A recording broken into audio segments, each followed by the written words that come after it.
नमस्ते। आमे आलोचना करुथिले सबुज जुगर सृष्टि और स्रष्टा मानक संपर्क रे एवं सेही क्रम रे अन्नदा शंकर रायंकर किछि कविता आभिमुख्य एवं साहित्य प्रति जीवन प्रति तांकर अंगीकार बद्धता तांकर निष्ठार कथा आमे आलोचना करिथिले।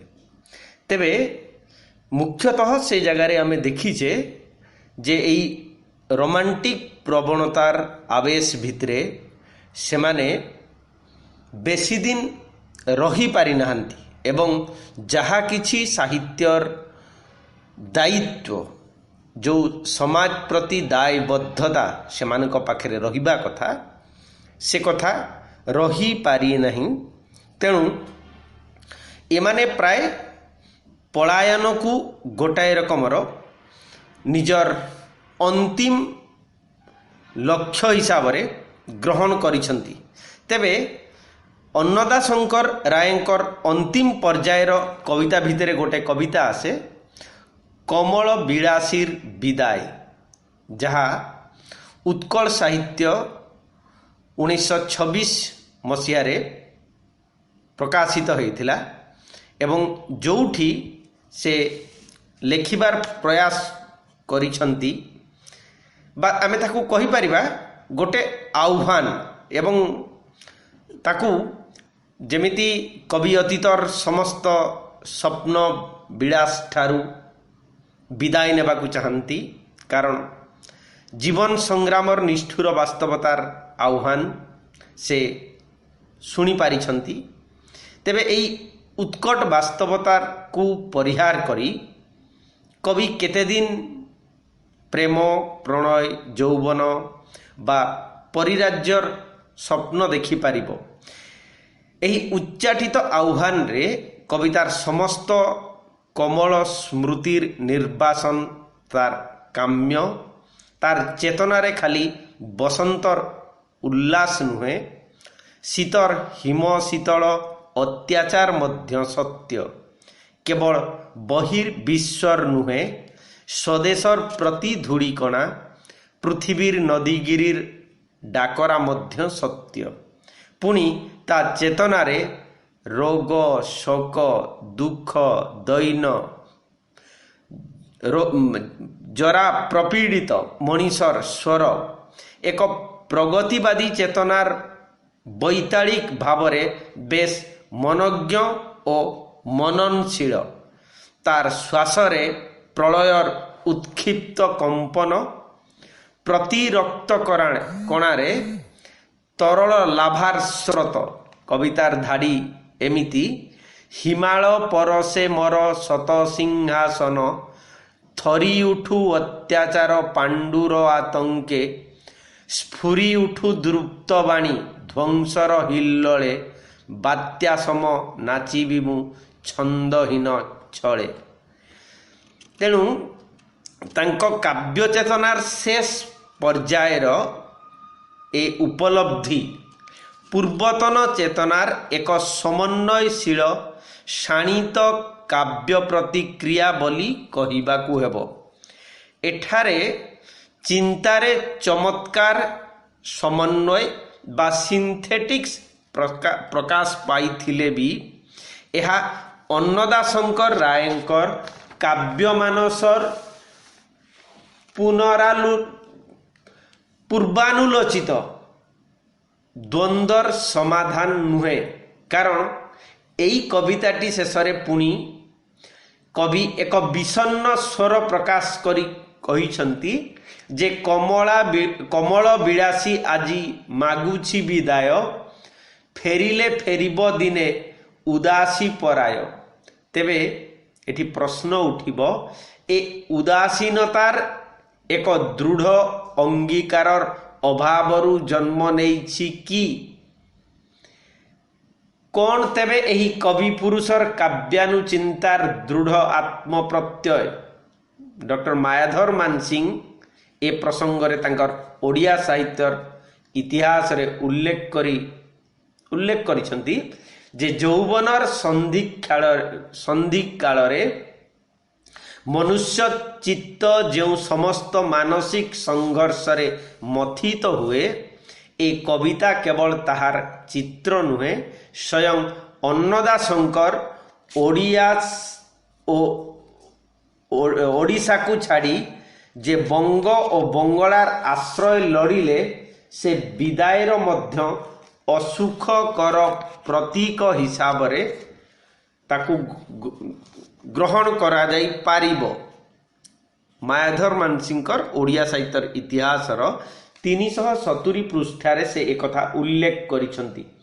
तेणु एही द्वंद्व ही समस्त पृष्ठपोषकता सत्वे अन्नदाशंकर राय को ओडिया काव्य परिसर मध्यरु दूरे नेइछि एवं जेते दूर संभव मने हुए से बंगला गद्य साहित्य रे एक उच्च सिद्धिर अधिकारी होई पारिथिले मध्य कविता क्षेत्र रे अधिकतर कृतित्वर साक्षर देई पारि नाहांती। पुनश्च ओडिया रम्य रचना और समालोचना क्षेत्र रे से जो सफलतार अधिकारी कविता क्षेत्र रे ताहा संभव होई पारि नहीं बोली आलोचक डॉक्टर नित्यानंद शतपथी मध्य उल्लेख करिसंती। एही सृजनशील मानस साहित्यर समीक्षा और प्रबंध रचना को ही बरण करि नेइछि। तथापि तांकर जो 14टी कविता मध्यरे सबुज अग्रज अन्नदाशंकर रायंकर कृतित्व जे कोनोसी पाठक और समालोचकों को निश्चय अभिभूत करिब। तांकर कविता तारुण्यर उग्रता उद्धत यौवनर फेनीड़ उद्दामता पुणी वार्धक्य सुलभ विचार निष्ठा और भीरुतार परिचायक। समस्त बाधाबंधन विरुद्ध रे ए कविता जेतिकी अबारित विद्रोहशील सेतिकी स्थविरतारे कुंठित और म्रियमान। समाजर पलित स्थिति विरुद्ध रे नवीन सृष्टिर उन्मादना और पलायमान अवशोष एहीपरि द्वैत स्वर रे तांको काव्य चेतना सबुबेले आंदोलित होईछि। किंतु ए द्वैत स्वर ठारू दूर रे रही से जेतेबेले प्रेम और प्रणयर मनमय रूप तांको कविता रे स्वाभाविक रीति रे प्रकाश करिसंती सेठारे तांको काव्य स्वरर परिमितता बा एक्यूरेसी उपलब्धि करी हेबो। कौनसी संकलन किंबा सबुज अक्षर रे सन्निवेशित होई नथिबा जो अन्य दुईटी कविता चिरंतन नर चाहे चिरंतन नारी और नीरव कवि रे एही काव्य चिंतार मनस्तात्विक वैशिष्ट्य अति रुचिपूर्ण रूपे प्रकाशित होईछि। एही रुचिशीलता छंद प्रचलन और भाषा प्रयोग रे अधिकतर मौलिक स्वाक्षर बहन करिछि। तांको कवितार गीत्यात्मिक मूल्यबोध को अस्वीकार करा जाई पारिबो नाही। ओडिया कवितार समस्त पुरातन छंद को परिहार करी नूतन छंद प्रयोग रे धावमान छंद जहा कमला विलासीर विदाय और मात्रावृत्त छंद प्रचलन रे अन्नदाशंकर राय निसंदेह भावरे अग्रगामी। तांकर निज सृष्टि संपर्क रे से परोक्ष कलना प्रकाश करी जो मंतव्य देइछंती ताहा कालिंदी चरण और वैकुंठनाथ पट्टनायकंक पाई मध्य प्रযোज्य नहेले भी श्री रायंकर संपर्क रे ए सत्य कथन होई रहिबो जे 1921 रु 1935 मसीहा पर्यंत प्राय 15 वर्ष मध्यरे सेमानंक समवेत साहित्य साधना को हुए तो भविष्यत यथेष्ट गुरुत्व देव नहीं, किंतु साहित्यर इतिहास रे तार एक स्वतंत्र स्थान रही। एई मंतव्यटी श्री राय हरिहर और शरत चंद्रंकर कविता संपर्क निर्भुल भावरे प्रमाणित होईछि एवं एक साहित्य सभारे श्री रायंकर वक्तव्य जहा 20 मार्च 1952 मसीहा समाज दैनिक समाज रे प्रकाशित होइथिला। एही परिभावरे जदि आमे कहिबा अन्नदाशंकरंकर काव्य जीवनर आरंभ हेले भी तार विकास प्राप्त होई नाही किंबा कौनसी निर्दिष्ट परिणति आड़कू आगेई जाई पारी नाही, जहा प्रत्येक साहित्यिक जीवनर एक आरंभ एक विकास एवं उत्तरणर पर्याय अछि ताहा अन्नदाशंकर रायंक पाखरे अभाव रहिछि।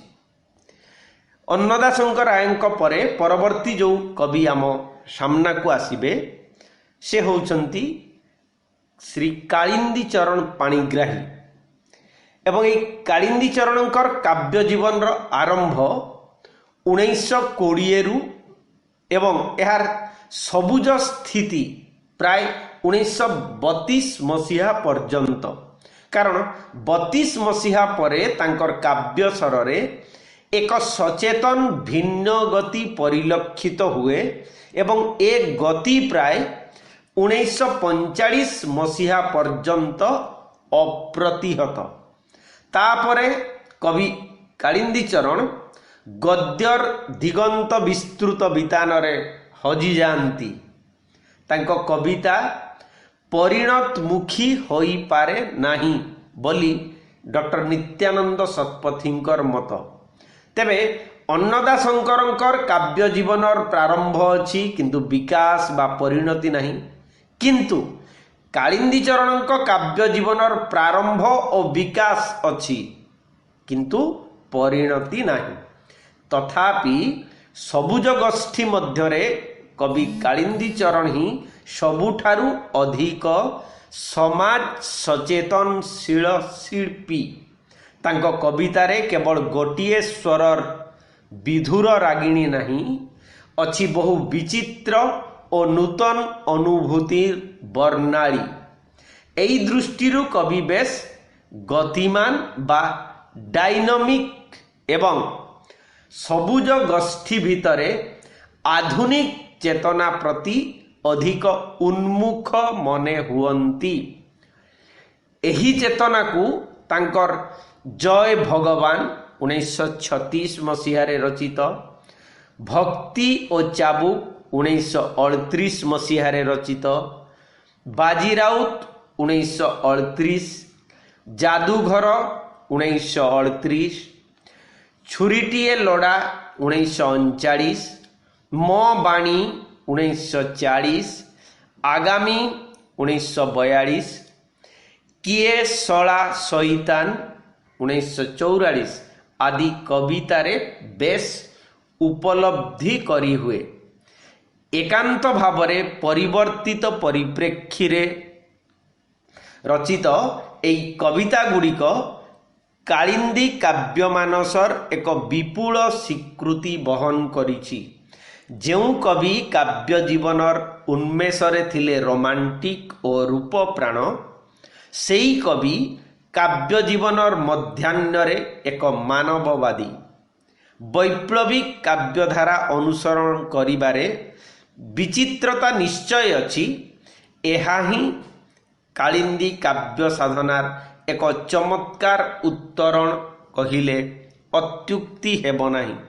तेबे तांकर प्रारंभिक काव्य चेतना संपर्क रे जदि आलोचना करिबा तेबे 1920 मसीहारे रचित विरही यक्ष कवितारे कविंक चेतनारे आमे राधानाथ रायंकर काव्यमानसर रूपान्वित अनुभूति और रोमांटिक चेतना को स्पष्ट भावरे देखि पारिबा, जेउठी से उल्लेख करिसंती सिक्त होइथिब चारु चरण दुई, फिटी लटुथिब केश धरणी छुई। आमे राधानाथंकर चंद्रभागार दुई धाड़ी मने पकई पारिबा। ଅସମ୍ଭାଳେ ଫିଟି କୁନ୍ତଳ ଭୂମି ଯାଏ ପରସି, ଯେଣେ ଅନାଉଛି ଲଳନା ଫୁଲ ଯାଏ ବରସି। ତେବେ এই କଞ୍ଚା ବୟସ ରଚନାରେ ଅତି ଶିଳ୍ପ ସଙ୍ଗତ ଭାବରେ କବି ପୂର୍ବ ସୁରୀମାନଙ୍କୁ ଅନୁସରଣ କରିଛନ୍ତି, ଯାହା ଏକ ସ୍ୱାଭାବିକ ପ୍ରକ୍ରିୟା ବୋଲି ମଧ୍ୟ ଆମେ କହିପାରିବା। ପ୍ରାଚୀନ ମଧ୍ୟଯୁଗୀୟ ସାହିତ୍ୟରୁ ଯଦି ଆମେ ଆଲୋଚନା ଆରମ୍ଭ କରି ଆଣିବା, ତେବେ ରାଧାନାଥଙ୍କର ପରବର୍ତ୍ତୀ ସମୟର ଆଧୁନିକ ଓଡ଼ିଆ କାବ୍ୟ ପର୍ଯ୍ୟାୟରେ ଯେଉଁ ରୋମାଣ୍ଟିକ ଚେତନା ସବୁଜ ଯୁଗର ଯୁବମାନସକୁ ଅନୁପ୍ରାଣିତ କରିଛି, ତାହା ହିଁ କାଳିନ୍ଦୀଙ୍କ କବିତାର ବିଷୟବସ୍ତୁ। ତେଣୁ 1920 ଜୁନ ମାସରେ ରଚିତ ଆଉ ଏକ କବିତା, ଯାହାର ନାମ ହେଉଛି ରଜ, ଯେଉଁଠି ସେ ଉଲ୍ଲେଖ କରୁଛନ୍ତି, ହଳଦୀ ଅଳତା ଲଗାଇ ମୁଣ୍ଡ ବାନ୍ଧି ଯତନେ, ଗ୍ରାମ ସୀମନ୍ତିନୀ ଆଦରେ ଚାହିଁଥିବେ ଗଗନେ। ପୁନଶ୍ଚ ଏହି କବିତାରେ ପାରମ୍ପରିକ ଭାବରେ ଆମେ ଯଦି ଦେଖିବା, ବର୍ଷା କାଳରେ ବିରହିଣୀର ଖେଦ ବିଷୟ ବର୍ଣ୍ଣିତ ହୋଇଛି ଏବଂ ଏହା ପ୍ରାଚୀନ ମଧ୍ୟଯୁଗୀୟ ସାହିତ୍ୟରୁ ଆଧୁନିକ ଯୁଗ ପର୍ଯ୍ୟନ୍ତ ଏହି ଚେତନାର ଅପ୍ରତିହତ ପ୍ରବାହ ବି ଲକ୍ଷ୍ୟ କରାଯାଇପାରିବ। ତେଣୁ କାଳିନ୍ଦୀ ଚରଣଙ୍କର କାବ୍ୟ ଜୀବନ ଏକ ପାରମ୍ପରିକ ଚେତନା ଭିତରୁ ଆରମ୍ଭ ହୋଇଥିଲା ବୋଲି କହିଲେ କୌଣସି ଭୁଲ ହେବ ନାହିଁ। ଏହି ସମୟରେ ରଚିତ ଆଉ ଗୋଟିଏ କବିତା ବ୍ୟର୍ଥ ସ୍ୱପ୍ନ, ଏବଂ ସେ ବ୍ୟର୍ଥ ସ୍ୱପ୍ନ ପ୍ରକାଶନ ସମୟ ହେଉଛି 1920ରେ। ସେହିପରି ବହୁ ରୋମାଣ୍ଟିକ ସ୍ୱପ୍ନ ପ୍ରବଣତାର ଚିତ୍ର ରହିଛି। କବି କଳ୍ପନାରେ ଯେଉଁ ପ୍ରଣୟିନୀର ସ୍ୱପ୍ନରେ ମୁଗ୍ଧ, ବାସ୍ତବରେ ତାର ସ୍ଥିତି ନାହିଁ। ଏହି ସ୍ୱପ୍ନର ଏକ ଚରମ ରୂପ ପ୍ରକାଶ ପାଇଛି ତାଙ୍କର କବିତା କବିର ବ୍ୟଥା, ପ୍ରକାଶନ ସମୟ 1924ରେ। ଯେଉଁ ସ୍ୱପ୍ନର ପରିସମାପ୍ତିରେ କବିଙ୍କ ମନରେ ଏତେ ବେଦନା ଓ ବେପଥୁ, ତାହା ହିଁ ସେ ବ୍ୟକ୍ତ କରିଛି ପ୍ରକୃତିର ସ୍ଥାବର ଜଙ୍ଗମ ସମସ୍ତଙ୍କ ପାଖରେ। ତାରା, ଗିରି, ବସନ୍ତ ବା ପିକ ଓ ଶୁକ, ଗୋଲାପ, ନଦୀ ଓ ସାଗର ସମସ୍ତେ ତାର ବ୍ୟଥିତ ସ୍ୱପ୍ନର ସାକ୍ଷ୍ୟ ବହନ କରନ୍ତୁ ବୋଲି କବି କାମନା କରିଛନ୍ତି। କାଳିନ୍ଦୀଙ୍କର କାବ୍ୟ ମାନସରେ ଏହି ରୋମାଣ୍ଟିକ ରୂପ ଆହୁରି ସ୍ପଷ୍ଟ ହୋଇଛି ତାଙ୍କର ଅନ୍ୟତମ ସାର୍ଥକ କବିତା ଲୋହିତ ବ୍ୟଥା, ଯାହାର ରଚନା ଓ ପ୍ରକାଶନ ସମୟ 1924 ମସିହା। ସବୁଜ କବିତା 1932ରେ ପ୍ରକାଶିତ ଏବଂ ଏହି କବିତା ସଂକଳନରେ ସଂକଳିତ ହେବା ଖୁବ୍ ତାତ୍ପର୍ଯ୍ୟପୂର୍ଣ୍ଣ ବୋଲି ମଧ୍ୟ ଆଲୋଚକ କହନ୍ତି। ଇଂରାଜୀ ସାହିତ୍ୟରେ ରୋମାଣ୍ଟିକ ଯୁଗର କବିମାନଙ୍କର କାବ୍ୟକୃତିରେ ଯେଉଁ ଦୂରଗାମୀ ଓ ଦୂରାତୀତର ମୋହ ପ୍ରତୁଳ ଭାବରେ ପ୍ରକଟିତ, ସବୁଜ କବିଙ୍କ କବିତାରେ ତାହାରି ଚେତନା ଅତି ପ୍ରାଞ୍ଜଳ ଭାବରେ ଉପଲବ୍ଧ ହେବ। ମୁଖ୍ୟତଃ ଲୋହିତ ବ୍ୟଥା କବିତାର ଦୁଇ ଧାଡ଼ି ଯଦି ଆମେ ମନେ ପକେଇବା, ଦୂର ଅତୀତର ଶୁଭୁଥିଲା ଭାଷା, କି ଗହନ ବ୍ୟଥା ଦୁରନ୍ତ ଦୁରାଶା, ସନ୍ଧ୍ୟା ସୁନ୍ଦରୀ ସ୍ୱର୍ଣ୍ଣ ମେଘର ରଥେ, ସଜଳ ନୟନେ ଚାହିଁଥିଲା ବନପଥେ। ଏହିପରି ଧାଡ଼ି ଭିତରେ ଆମେ ମୁଖ୍ୟତଃ ବଂଶୀ, ଦୂର ବିଲବନ, ସନ୍ଧ୍ୟା ସୁନ୍ଦରୀ, ସ୍ୱର୍ଣ୍ଣ ମେଘ, ବନପଥ, ଜ୍ୟୋତ୍ସ୍ନା ଗଧୂଳି, ସନ୍ଧ୍ୟାରାଣୀ, ସନ୍ଧ୍ୟାର ମରମ ଠାଣି ଆଦି ବହୁ ରୋମାଣ୍ଟିକ ଅନୁଷଙ୍ଗ ଓ ପ୍ରକୃତି ଚେତନା ସହିତ ପରିଚିତ ହେଉ। ଅବଶ୍ୟ ବ୍ୟକ୍ତିଗତ ଅନୁଭୂତିର ମାତ୍ରାଧିକ୍ୟ ହେତୁ ତାଙ୍କ କାବ୍ୟସ୍ୱର କେତେବେଳେ କରୁଣ ବା ବିଷାଦବାଦୀ, କେତେବେଳେ ଉଲ୍ଲସିତ ଓ ଆନନ୍ଦମୁଖର। ପ୍ରାରମ୍ଭିକ ପର୍ଯ୍ୟାୟର କବିତା ଗୁଡ଼ିକରେ। ତେଣୁ ପାଠକ ସମତା ସମ୍ପନ୍ନ କୌଣସି ଗୁରୁତ୍ୱପୂର୍ଣ୍ଣ ଭାବନାର ପରିଚୟ ପାଇପାରେ ନାହିଁ। କେବଳ ପୁରୀ ମନ୍ଦିର, ଯାହା ରଚନା ସମୟ ହେଉଛି 1927, ଏହି କବିତାଟି ଏକ ବ୍ୟତିକ୍ରମ। ସବୁଜ ଗୋଷ୍ଠୀ କାବ୍ୟ ଚେତନାରେ ଏହି ବ୍ୟତିକ୍ରାନ୍ତ ସ୍ୱର ବ୍ୟକ୍ତିନିଷ୍ଠ ଭାବରେ ଅନୁପ୍ରବେଶ କରିଛି। ଏହା ପଛରେ କୌଣସି ସୁଚିନ୍ତିତ ଯୋଜନାବଦ୍ଧ ଖସଡ଼ା ଥିବା ପରି ମନେ ହୁଏ ନାହିଁ। ପୁନଶ୍ଚ ଏ କବିତାଟି ରବୀନ୍ଦ୍ରନାଥଙ୍କର ଚିନ୍ତାଧାରା ଦ୍ୱାରା ଅଧିକ ପରିପୁଷ୍ଟ ହୋଇଛି ବୋଲି ଆଲୋଚକମାନେ କହନ୍ତି। ଓଡ଼ିଆ ସାହିତ୍ୟର ଇତିହାସ ପ୍ରଣେତା ଡକ୍ଟର ମାୟାଧର ମାନସିଂହଙ୍କ ମତରେ ପୁରୀ ମନ୍ଦିର କବିତାର ଚେତନାକୁ ବିଶ୍ୱର ଯେକୌଣସି ଦେବାଳୟଠାରେ ଆରୋପ କରାଯାଇପାରିବ। ଯାହା ମାୟାଧର ମାନସିଂହଙ୍କ ରଚିତ ଓଡ଼ିଆ ସାହିତ୍ୟର ଇତିହାସର ପୃଷ୍ଠା 368ରେ ସେ ତାହା ଉଲ୍ଲେଖ କରିଛନ୍ତି। ଅର୍ଥାତ୍ ଏହା ଗିର୍ଜା, ମସଜିଦ, ହିନ୍ଦୁ ମନ୍ଦିର ବା ବୌଦ୍ଧ ବିହାର ମଧ୍ୟ ହୋଇପାରେ। ଏ କବିତାଟି ରବୀନ୍ଦ୍ର ଚିନ୍ତାର ଏକ ଚମତ୍କାର ସିନ୍ଥେସିସ୍ ହେଇପାରେ, କିନ୍ତୁ ଏଥିରେ ରାଜା ଇନ୍ଦ୍ରଦ୍ୟୁମ୍ନଙ୍କ ସମ୍ପର୍କରେ ଯେଉଁ ପୌରାଣିକ ସୂଚନା ରହିଛି ତାହା ପୃଥିବୀର ଅନ୍ୟ କୌଣସି ମନ୍ଦିର ସମ୍ପର୍କରେ ପ୍ରଯୁକ୍ତ ହୋଇପାରିବ ନାହିଁ। ଏହି ଦୃଷ୍ଟିରୁ ପୁରୀ ମନ୍ଦିର ଏକାନ୍ତ ଭାବରେ ନୀଳାଚଳ ଧାମରେ ପ୍ରତିଷ୍ଠିତ ମନ୍ଦିରକୁ ହିଁ ବୁଝାଇବ, ଯେଉଁଠି କବିଙ୍କର ବାକ୍ୟବାଣୀ ଏମିତି ଅଛି, ବିଶ୍ୱ ପାଇଁ କରିଲା ବାଦନ, ଅନ୍ତରର ବିପୁଳ ବେଦନ, ହେବାକୁ ନିର୍ବଂଶ, ଲଢ଼ିଲା ଅଜସ, ବଂଶ ଗର୍ବ କରି ଖର୍ବ। ପୁନଶ୍ଚ ଯେଉଁ ସବୁଜ କବିମାନେ ତାରୁଣ୍ୟର ନିରାଜନା ଓ ଉଦ୍ଦାମ ପ୍ରେମ ପ୍ରଣୟର ଉପାସନା କରିଛନ୍ତି, ସେମାନଙ୍କର ଅନୁଚିନ୍ତାରେ ଜରାସୁଲଭ ବେଦନାର ଏ ମସିରେଖା କାହିଁକି, ଏପରି ମଧ୍ୟ ଆଲୋଚକମାନେ ପ୍ରଶ୍ନ ଉଠାନ୍ତି। କାହିଁକି ଏତେ ନୈରାଶ୍ୟ, ଝୁରି ହେବାର ଭାବ ଏବଂ ଅନୁଶୋଚନାର କରୁଣ ଆର୍ତ୍ତି? କାଳିନ୍ଦୀ ଚରଣଙ୍କର କାବ୍ୟମାନସର ଏହି ବୈଶିଷ୍ଟ୍ୟ ଅନେକ ଆଲୋଚକଙ୍କୁ ବିସ୍ମିତ କରିଛି। ବିଶେଷ ଭାବରେ ରାଧାନାଥ ଗୋପବନ୍ଧୁଙ୍କର କାବ୍ୟ ଚେତନା ସହିତ ଯେପରି ତାହା ଅଧିକ ସମ୍ପର୍କିତ ବୋଲି ଆଲୋଚକମାନେ କହନ୍ତି।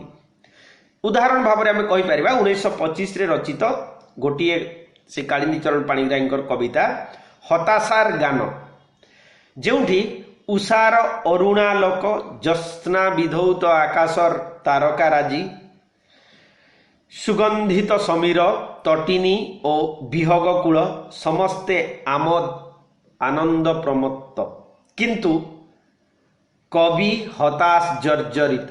ତାଙ୍କର କବିତାର ଭାଷା ହେଉଛି ଏହିପରି, ଏହି ଆକାଶ ଧରା ସାଗରେ କିବା ଜୀବନ ଉଠେ ମାତି ଗୋ, ଆହା ମରଣ ମୋର ସୌଦା ଚିର, ହତାଶା ମୋର ସାଥୀ ଗୋ। ତେବେ ଏହି କବିତାର ଧାଡ଼ି ସହିତ ଆମେ ନିଃସନ୍ଦେହ ଭାବରେ କବିବର ରାଧାନାଥ ରାୟଙ୍କର ପଟ୍ଟ ଶିଷ୍ୟ ମୁହିଁ ଦୁଃଖ ଗୁରୁଙ୍କର ବା ଉତ୍କଳମଣି ଗୋପବନ୍ଧୁଙ୍କର ମଧ୍ୟାହ୍ନେ ପ୍ରଦୋଷ ଚିନ୍ତା ପଡ଼ଇ ମୋ ମନେ ଚିନ୍ତାଧାରାର ଭାବସାମ୍ୟ ଅନୁଭବ କରିପାରିବା।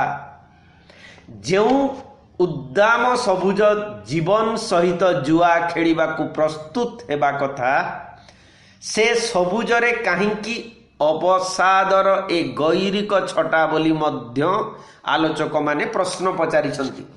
ତେବେ କାଳିନ୍ଦୀ ଚରଣଙ୍କର କବିତାରେ ଏହି ନୈରାଶ୍ୟମୂଳକ ଭାବଧାରା ଏକ ସ୍ଥାୟୀ ଚେତନା ପରି ମନେ ହୁଏ ନାହିଁ। ଶରତ ଋତୁର ମଧ୍ୟାହ୍ନ ଆକାଶରେ ଖଣ୍ଡେ ଖଣ୍ଡେ ଧଳା ମେଘ ପରି ବରଂ ଏହା ଏକ ଭାସମାନ ସାମୟିକ ଚେତନା ବା ତାହାକୁ ଇଂଲିଶରେ କହିଲେ ହେବ ଏ ପାସିଂ ଫେଜ୍। ତେଣୁ ଏହି ବର୍ଷ ଶେଷରେ ରଚିତ ମଧୁ ବିବାହ, ଯାହାର ପ୍ରକାଶନ ସମୟ 17 ଡିସେମ୍ବର 1925, ଯେଉଁଠି ତାଙ୍କ କାବ୍ୟ ଜିଜ୍ଞାସାର ଏକ ଉତ୍ତରଳ ଅଭିବ୍ୟକ୍ତି ଭାବରେ ବହୁ ଆଲୋଚକଙ୍କର ଦୃଷ୍ଟି ନିବଦ୍ଧ କରିଛି। ତାଙ୍କ କଳ୍ପନାରେ ଏଠି ପ୍ରେୟସୀ ରୂପ ସାମ୍ରାଜ୍ୟର ସାମ୍ରାଜ୍ଞୀ, ସ୍ନେହ ମମତା ପ୍ରଣୟ ଓ ପ୍ରୀତିରେ ଅନୁପମା, ଯୌବନର ଏକ ଅସରନ୍ତି ଝରଣା। ଏ କବିତାର ପ୍ରଣୟ ଚେତନା ରୋମାଣ୍ଟିକ ଦୂରଗାମୀ ନୁହେଁ, ବରଂ ପାରମ୍ପରିକ ଓ ସଂଯତ। ଯୁଗେ ଯୁଗେ ଯୌବନ ଠାରୁ ଜରା ଓ ମୃତ୍ୟୁ ପର୍ଯ୍ୟନ୍ତ ପ୍ରେୟସୀ ଜାୟା ଭାବରେ ସହାନୁଗା। ଏଠି କବି ଦୂରକୁ ପଳେଇ ଯାଇ ଏକ ଅକଳ୍ପିତ ଇଲାକାର ସ୍ୱପ୍ନରେ ମଜଗୁଲ ନୁହନ୍ତି, ବରଂ ମାଟିର ସମସ୍ତ ମମତା ଭିତରେ ବନ୍ଦୀ ହେବାକୁ ଅଧିକ ବ୍ୟାକୁଳ। ପୁନଶ୍ଚ କଳାଗତ କୃଷ୍ଟି ଦୃଷ୍ଟିରୁ ଏ କବିତାଟି କେତେକ ପରିମାଣରେ ଭାବପ୍ରବୋଧକ ବୌଦ୍ଧିକ ଉଚ୍ଚତା ମଧ୍ୟ ହାସଲ କରିପାରିଛି। ବଧୂକୁ ଧୀର ସୁଲଳିତ, ତୃତୀୟା ତିଥିର ଚନ୍ଦ୍ରିକା ଏବଂ ଓଢ଼ଣୀ ତଳେ ତାର ଲଜ୍ଜାବନତ ମୁହଁଲୁଚାକୁ ଭାଦ୍ର ବୌଦ ସହିତ ତୁଳନା କରିବାରେ କବି କେତେ ପରିମାଣରେ ପାରମ୍ପାରିକତାକୁ ରକ୍ଷା କରିବା ସହିତ ନୂତନ ରୂପଚେତନା ପ୍ରତି ଆଗ୍ରହ ପ୍ରକାଶ କରିଛନ୍ତି।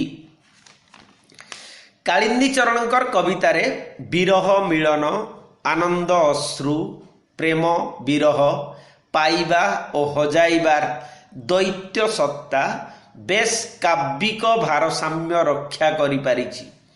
ଯେଉଁ ଅନୁଭୂତି ଅନ୍ନଦାଶଙ୍କ ରାୟଙ୍କର କବିତାରେ ଅଭାବ ଥିଲା, କାଳିନ୍ଦୀ ଚରଣଙ୍କର କବିତାରେ ତାହା ଐକାନ୍ତିକତାରେ ସ୍ୱରିତ। ସବୁଜ କବିତାରେ ଫଗୁଣ ବଂଶୀ, ଯାହାର ରଚନା ସମୟ ହେଉଛି 1926, ଯେଉଁ କବିତାଟିରେ ଅନୁଭୂତିର ଏହି ପ୍ରଖରତା କବିଙ୍କୁ ଯୌବନର ଉନ୍ମାଦ ଉପଭୋକ୍ତା କରିଛି। ତେଣୁ କବିକଣ୍ଠରେ ଆନନ୍ଦ ଓ ଆଶାବାଦିତାର ଚୂଡ଼ାନ୍ତ ଉଚ୍ଛ୍ୱାସ ଲକ୍ଷ୍ୟ କରାଯିବ, ଯେଉଁଠି ସେ ଉଲ୍ଲେଖ କରିଛନ୍ତି, ଆଜି ଖାଲି ହସିବାର ଭୁଲିବାର, ଜଛନାରେ ନାଚ ଆଜି ବାରବାର, ପଛି ଆସ ନୟନରୁ ଲୁହଧାର, ବିଶ୍ୱ ହୋଇଛି ଉଲ୍ଲସିତ ଯେ। ତେଣୁ ଆମେ ତାଙ୍କର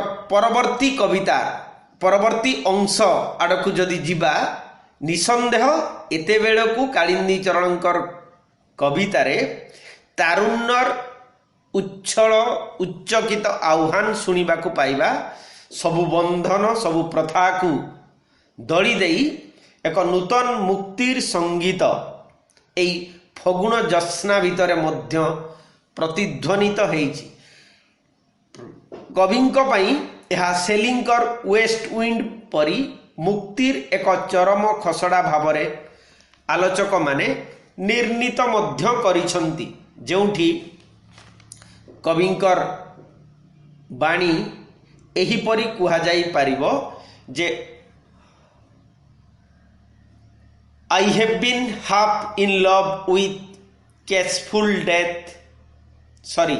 I have been half in love with easyful death, called him soft names in many a mused rhyme. Ode to the Nightingale, ଜନ୍ କିଟ୍ସଙ୍କର କବିତା ସହିତ।